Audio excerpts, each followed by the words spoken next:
이번 동영상에서는 SQL 서버의 그 여러 가지 도구들 중에 하나인 인티그레이션 서비스 도구를 사용을 해서 실제 이제 우리가 지난 동영상에서 공부한 ETL 패키지를 한번 만드는 과정을 실습해 보도록 하겠습니다.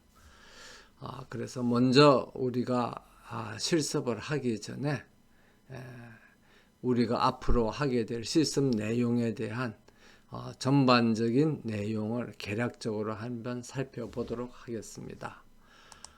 그래서 SSIS는 SQL 서버에서 제공하고 있는 ETL 도구인 겁니다. 그래서 데이터 통합 및 변환 작업을 수행하기 위해서 우리가 사용하는 하나의 도구인데, 이 도구를 사용을 해서 이제 ETL 패키지를 보다 손쉽게, 그러니까 그냥 프로그래밍 언어를 사용을 해서 데이터를 읽어서 그걸 데이터를 변환하고, 그 다음에 변환된 데이터를 데이터 웨어하우스에 적재를 하고 하는 과정을 개발하는 것보다는 좀 더 이제 쉽게 할 수 있도록 사용하는 이제 도구라고 우리가 그렇게 생각을 하면 되겠습니다. 그래서 이제 SSIS를 사용을 해서 ETL 패키지를 만드는 과정을 개략적으로 이제 실습을 하는 방법 중에 하나는 여기 이제 강의 자료에도 있는 것처럼 SQL 서버에서 제공하는 자습서 사이트에 가서 그 사이트에서 이제 설명하고 있는 그 내용에 따라서 한번 이제 패키지를 만들어 보는 것이거든요. 그래서 그 URL을 붙여넣기를 해서 엔터를 치면 SSIS ETL 패키지 만드는 방법에서 이렇게 쭉 나오고, 여기에서 이제 보는 것처럼 1단원부터 시작을 해서 4단원까지 이제 패키지를 이제 만들고, 거기에서 뭐 5단원에서는 패키지 배포 모델이라든지 패키지를 이제 실제 배포를 해서 사람들이 사용하기 편리하도록 모델의 이제 매개 변수를 사용하는 제공하는 방법, 이렇게 해서 6단원으로 나누어져 있습니다. 그래서 우리는 이런 이제 전체 6단원 중에서 데이터의 변환 및 통합의 실제 이제 ETL 작업을 어떤 식으로 우리가 프로그래밍 하는가 하는 것을 개략적으로 살펴볼 수 있는 4단원까지만 하고요. 물론 이제 동영상 실습 시간을 봐서 시간이 좀 나면 이제 5단원, 6단원도 이제 한번 해보겠습니다만은, 그렇지 않으면 그냥 일주일 강의 분량으로서 4단원까지 하는데 초점을 맞춰서 실습을 한번 해보도록 하겠습니다. 그래서 ETL 패키지를 이제 실습을 하기 위한 준비 사항으로서는 먼저 이제 당연히 SQL 서버에서 제공하는 SSIS라는 도구를 사용하기 때문에 SQL 서버가 설치되어 있어야 되고, 그 다음에 SSIS라는 그 도구는 SQL 서버 데이터 툴즈의 그 일환으로 제공이 되기 때문에 당연히 비주얼 스튜디오 2017 SSDT가 설치되어 있어야 되겠습니다. 그리고 우리가 실습을 하는 환경이 어드밴스 웍스 2012 DW라는 데이터 웨어하우스에 데이터를 이제 적재하는 그런 이제 실습이거든요. 그러니까 ETL 과정을 거쳐서 데이터를 이제 적재하는 건데, 이 원천 데이터는 보통 이제 운영 데이터베이스로부터 데이터를 가지고 옵니다만은, 우리가 실습을 간략하게 하기 위해서는 그 외부 텍스트 파일로부터 이제 데이터를 가지고 와서 그 데이터를 이제 우리가 변환 및 이제 처리 작업을 해서 어드벤처 웍스 2012 DW에다가 적재하는 이제 그 과정을 살펴볼 것이기 때문에 어드벤처 웍스 2012 DW가 다운로드돼서 설치되어 있어야 합니다. 그런데 이전에 실습한 그 어널리시스 서비스 SSAS 실습을 위한 과정에서 여기 있는 SQL 서버라든지 SSDT라든지 어드벤처 웍스 2012 DW는 이미 우리가 다 설치를 해서 SSAS를 사용을 해서 다차원 분석표도 만들고 다차원 정보 분석을 하는 그런 이제 솔루션들을 만들었기 때문에 이미 이제 이 내용은 1번, 2번, 3번의 준비사항은 이미 구비가 되어 있는 상황입니다. 그러면 이제 추가적으로 필요한 데이터는 여기 우리가 외부로부터 읽어드리는 외부 텍스트 파일만 필요한 거죠.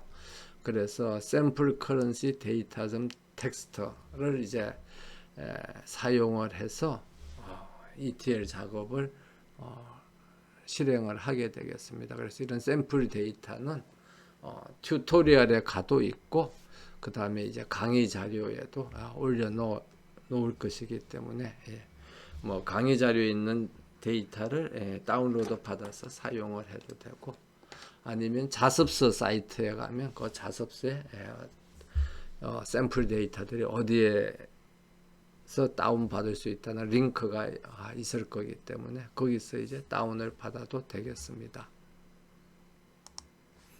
그렇게 해서 ETL 패키지를 만들기 위한 이제 준비가 되면 실습을 하겠는데요. 1단원에서는 조금 전에 이야기한 그 데이터 파일 샘플 커런시 데이터.텍스트를 사용을 해서 샘플 커런시 데이터.텍스트의 자료가 어떻게 되어 있느냐 그러면 여기에 맨 처음에 있는 게 이제 환율이고 그러니까 US 달러에 대한 매들매질자의 평균 환율 처음에 있는 게 평균 환율이고 마지막에 있는 게 그날의 마지막 환율을 이제 나타내는 겁니다. 그럼 이런 데이터가 이제 외부에서 이제 들어오는 거죠. 그럼 이런 데이터가 들어오면 이 데이터에 있는 이 환율의 그 화폐의 단위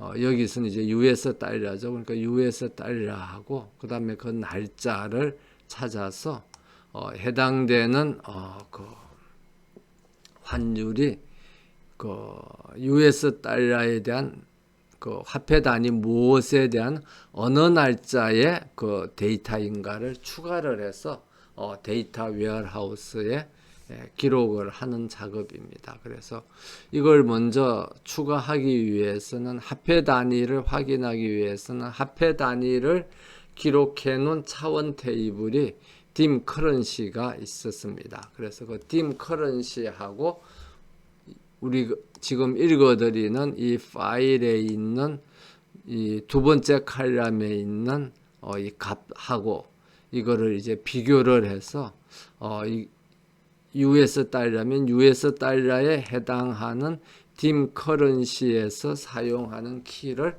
가지고 와서 이제 그 키를 추가한 이런 이제 칼럼을 하나 추가를 하는 거죠.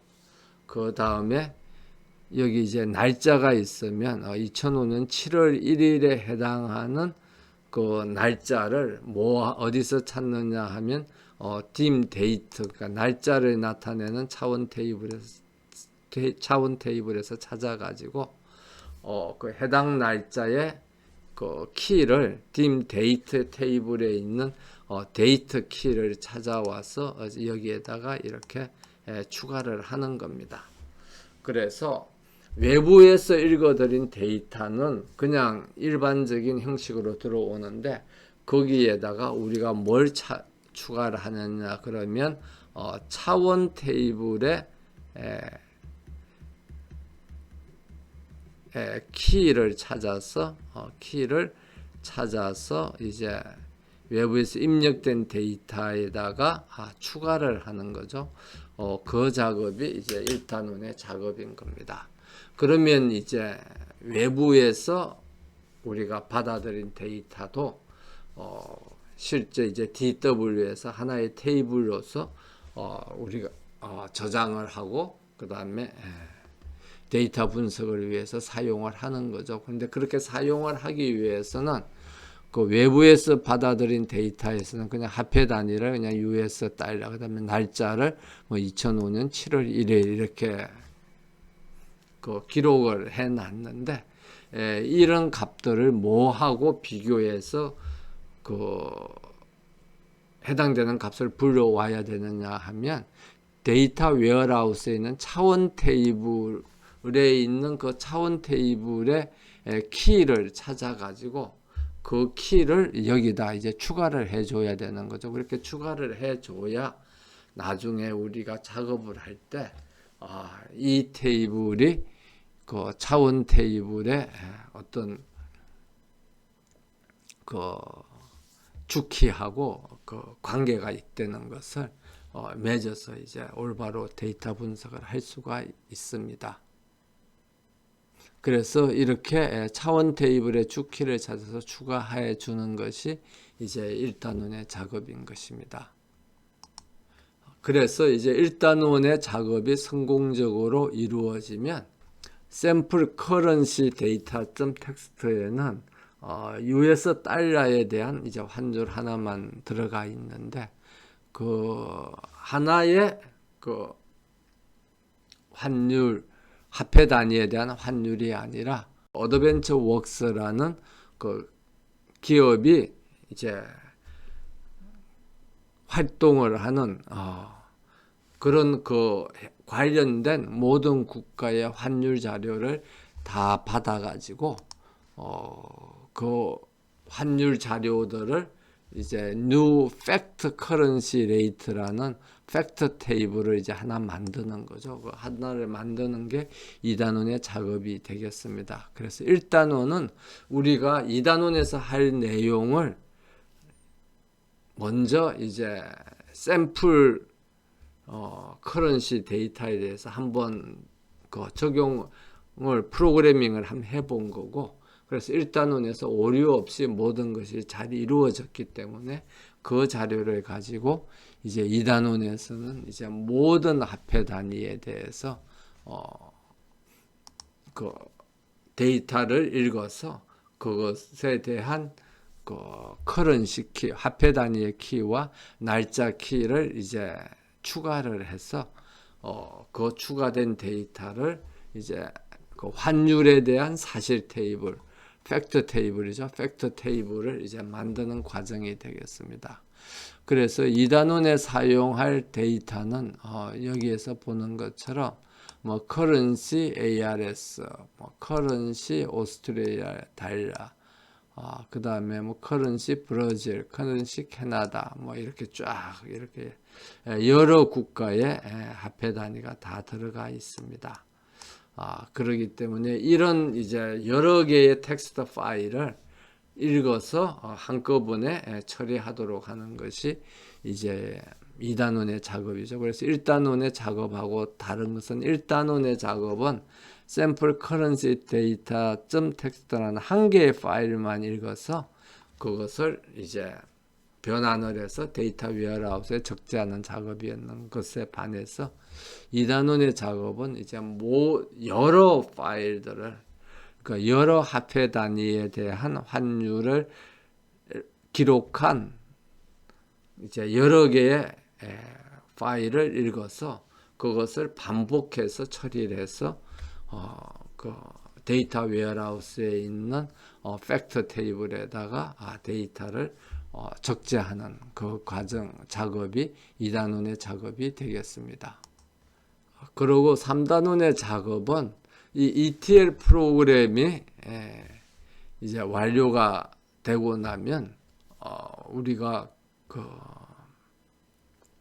ETL 작업을 이야기를 할 때 이야기했습니다만은 그 데이터 웨어하우스에 새로운 데이터가 추가가 추가를 우리가 할 때마다 어떤 데이터들이 추가되는가를 기록하는 로그 파일을 만든다고 그랬었죠. 그래서 그 로그 파일을 보면 데이터 웨어하우스에 무슨 데이터들이 어떤 프로그램에서 작업을 해서 추가가 됐다 하는 걸 확인을 할 수가 있습니다.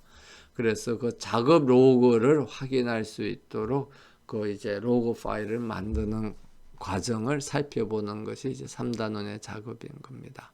그래서 3단원의 작업은 아주 간단하죠. 그냥 로그 파일을 이제 추가하는 과정을 한번 살펴보는 것이고요. 그 다음에 이제 4단원의 작업은 지금까지는 우리 모든 데이터들이 다 잘 정리되어 있어 가지고 그 데이터들을 이미 데이터 웨어하우스에 있는 다른 데이터들, 그러니까 뭐 이 경우에는 커런시 차원 테이블과 그 다음에 데이터 차원 테이블에 있는 데이터들과 비교를 해서 이제 데이터 웨어하우스에 적재하는 과정을 살펴보았는데요. 근데 만약에 오류가 있는 데이터, 그러니까 잘못된 데이터가 입력될 경우에는 어떻게 그 ETL 작업을 실행해야 하는가를 살펴보는 것이 4단원의 작업이 되겠습니다. 그래서 4단원에서는 데이터 웨어하우스에 저장되어 있지 않는 화폐 단위, 그러니까 뭐 US 달러나 뭐 그다음에 캐네디언 달러 뭐 그런 그 이미 그 데이터 웨어하우스에 있는 화폐 단위에 대한 뭐 환율을 이제 적재하는 거는 경우에는 문제 없이 되겠지만 예제에 있는 것처럼 뭐 BAD라는 이런 화폐 단위의 환율을 적재를 한다. 그러면 이 BAD라는 화폐 단위가 데이터 웨어하우스에 등록되어 있는 딤 커런시 테이블에는 없거든요. 그럼 그런 경우에는 이제 오류가 나서 이런 데이터는 이런 화폐 단위는 데이터 웨어하우스에 있는 그 화폐 단위를 나타내는 차원 테이블에 등록이 이미 안 돼 있기 때문에 처리할 수 없다 하는 그런 이제 오류를 발생시켜야 되겠죠. 그래서 그런 경우에 어떻게 이제 ETL 패키지를 만드는가 하는 것을 살펴보는 것이 이제 4단원의 작업이 되겠습니다. 그래서 우리가 통상적으로 ETL 작업을 하면 외부로부터 여기 있는 것처럼 데이터를 읽어 가지고 어떤 작업을 처리해요. 그래서 작업을 처리해서 작업이 정상적으로 잘 처리가 되면 이제 그게 데이터 웨어하우스에 이렇게 저장이 되겠죠. 저장이 되겠습니다. 그런데 만약에 이제 오류가 발생하면 그 오류에 대한 그 로그 파일을 어떤 그 데이터들이 잘못됐다, 오류가 발생했다 하는 것을 이제 기록을 해 놓고 그 다음에 그 프로그램이 이제 종료가 돼야 되겠습니다. 그래야 ETL 작업을 담당한 담당자가 봐서 무슨 자료들이 제대로 데이터 웨어하우스에 적재가 됐고 어떤 자료들은 어떤 이유 때문에 제대로 처리되지 않고 오류가 발생했다 하는 걸 이제 확인을 할 수가 있고요. 그 다음에 만약 오류가 발생한 경우가 있으면 그 발생 원인을 찾아서 그 발생 원인을 제거해서 이제 데이터가 제대로 적재되도록 그 오류들을 수정하는 작업을 이제 해야 되겠고요.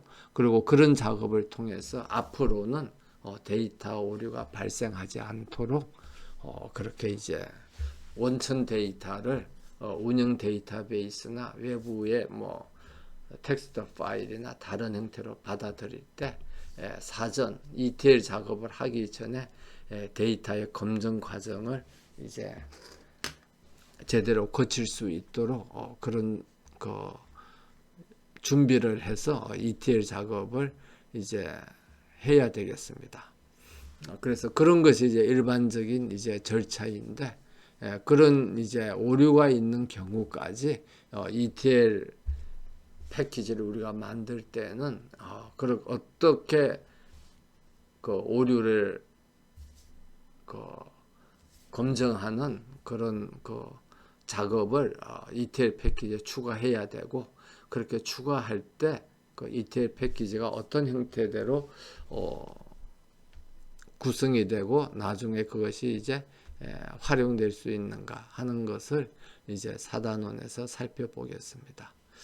그래서 이렇게 간략하게 우리가 앞으로 개발하게 될 SSIS 패키지에 대한 설명을 했고요. 그래서 설명은 이것으로 그치기로 하고, 그러면 이제 다음 동영상부터는 실제로 SSIS 패키지를 이제 한번 만들어서 ETL 작업을 우리가 실제 진행해 보도록 그렇게 하겠습니다.